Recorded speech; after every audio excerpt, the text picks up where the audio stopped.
So yun mga ka-Thunder, kakatapos ko lang magpakain at di Thunder, kakatapos na lang kumain. Dito. Kakatapos lang. Basang-basa pa nga siya. Kakainom. Dito yung dalawa.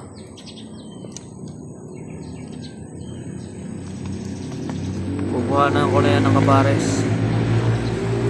Mamaya update ko na lang kayo guys. Kukuhaan ko siya ng kapares.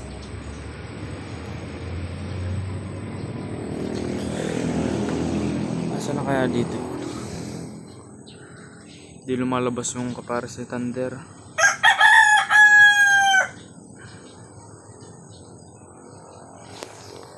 Tsaka kaya dito may bawit lang.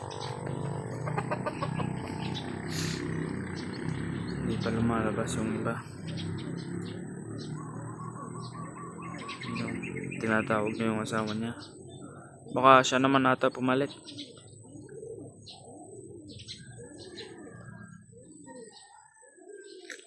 So yun lang guys.